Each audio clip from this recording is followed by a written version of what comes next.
Beast of the Southern Wild. Russ, I watch this, you watch this. I can't even talk about it. Take it away. Okay, Beast of the Southern Wild follows a young girl called Hush Puppy, who lives in kind of a semi-feral way of life, kind of freedom, of the most kind of freedom you can get in both a good way and a bad way, in kind of a fictional rundown Louisiana town called the Bathtub, which is kind of situated on the wrong side of the levee in kind of New Orleans, basically. It's kind of no rules, no planning regulations, no nothing, and kind of then a kind of Katrina-like storm kind of comes through and floods the area. And so Hush Puppy and her sick father head off on kind of a mission to reclaim their land while being chased by some very strange, seemingly mythological beasts, real or unreal, who knows. So this film came to everyone's attention kind of in the recent awards kind of season. It came out of nowhere, this small kind of independent film. And kind of, obviously the young girl, and I think she was 5 or 6 when it was being filmed, was nominated for, was it Best Support, was it Best Actress? Yeah. It must be Best Actress, so the youngest ever, I think, wasn't she? Best Actress nominee. All of those things, maybe point to a film you might want to see. It's got a lot of interest there, and that's kind of why we put it on, this week to have a chat about. It's a really odd one. It's really strange kind of a film. It kind of struggles to be Malick-like in its execution, with quite a lot of lingering shots of the landscape and voiceover that kind of doesn't really lead you anywhere. It's just kind of rambling, kind of talking and things like that. But at the same time, I'd argue it's probably slightly more accessible than a lot of Malick stuff. I mean, I find it difficult to get into his work, but I kind of was able to go along with this. I think the problem with the film is that it's just all so twee. It's also very much because it varies between kind of rose-tinted view of this alternate world to kind of a harrowing account of neglect to an environmental disaster film, but it never kind of stops to signify what it's trying to talk about. It just kind of, here are these bunch of people that in the real world, I mean, they're knocking on death's door. They all drink like fish, and it's not beer they're drinking moonshine, and they're just living in absolute squalor. And it, I suppose you could argue that it's kind of fable-like quality to it, but I'm not really sure what it's trying to say about anything.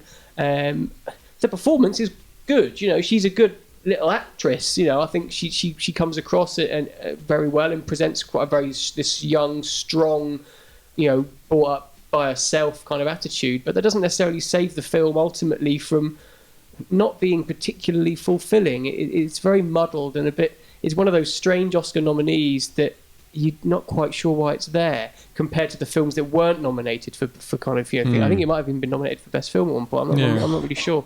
And so it was quite a frustrating film, really, because I didn't really care at all, and that's the biggest problem, I think. She is set up, you're supposed to love this character and root for her and want her to succeed, but I think obviously in the end, it's set up that this is her world and she kind of loves it, but you're like, well, that world, no matter how much rose-tinted spectacles you wear, is crap and horrible, and so why would you love it? And so it's a very strange one. I mean, like I say, I don't think you were particularly enamoured with it either. No, not at all. I mean, it's like you say, it looks like a Malick movie. Yeah.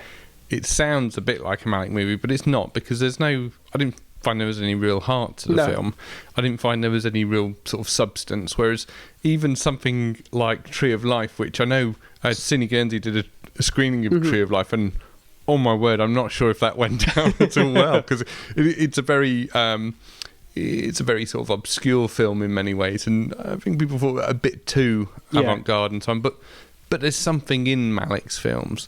With this, what's in them is this kind of notion of quite privileged people saying, isn't being poor delightful? And that really shines. And I know some people had that sort of criticism of Slumdog Millionaire, this kind of poverty porn issue. And the difference with Slumdog Millionaire is that it was an actual story. It had a narrative. And it was a story about wanting to get out of it, no matter how nice the images were. It was literally shit. In one famous scene. And I feel, people diving into crap to get a picture of a movie star is just a brilliant idea. But oh my word, this is kind of the equivalent of someone saying, you know what, I'd love to I'd love to travel and get rid of my credit cards. You know, Into the Wild. Yes. Now, Into the Wild was an interesting film because the central character essentially does what the filmmakers do here, in which he gets rid of his credit cards and he travels America, and he is a bum. He walks the earth, as they say in Pulp Fiction. And what happens? It's a bit shitty, and he dies. But it was very realistic, and there's a line in there where someone says to him, "Look, you're pretending. No matter how much you're doing, you're pretending." And I just found this film, I found it very false. I think you've got to remove it more from what's going on. If that's what you're trying to do, you've got to place it within a slightly different context of what is a very racial. There's quite a racial context going on here. There's a very sort of the economic context, and we're going to talk later about Killing Them Softly, which sort of touches on very similar areas in some ways. But this is just people saying, aren't poor people delightful? And they'd probably have to use their imagination because I doubt they've got a telly. And it's just but aren't they good at it? Aren't they? Pat you on their head. Well done. The problem is, you, unlike Slumdog, you get the idea that kind of like, well, what could be grander in life than to not have proper food or access to amenities or anything. I don't know. I thought it was a very dishonest film, and it was just one of those things where you kind of you hook onto an idea that this is what the filmmakers are like, and I could picture these douchebags sat in a very opulent thing and how delightful these are, which probably isn't. They're probably very genuine people with very good hearts, as most people are, but I just couldn't get into it. I found it very hard to finish this film. It reminded me of Where the Wild Things Are, but without the innocence and the fun of it, which I think is where that film took off, where this one didn't so much. I remember watching that. I mean, obviously that comes with a lot of baggage in terms of where you are when you were younger in the book and such, but there was a link between them, and I think the reasons that one succeeded were reasons why this one didn't. Yeah. No, definitely. So definitely not recommended. Definitely. But seriously, bother. I would imagine some people will watch it and go, would love it. Wow, it's magical, and they obviously have. Anyway.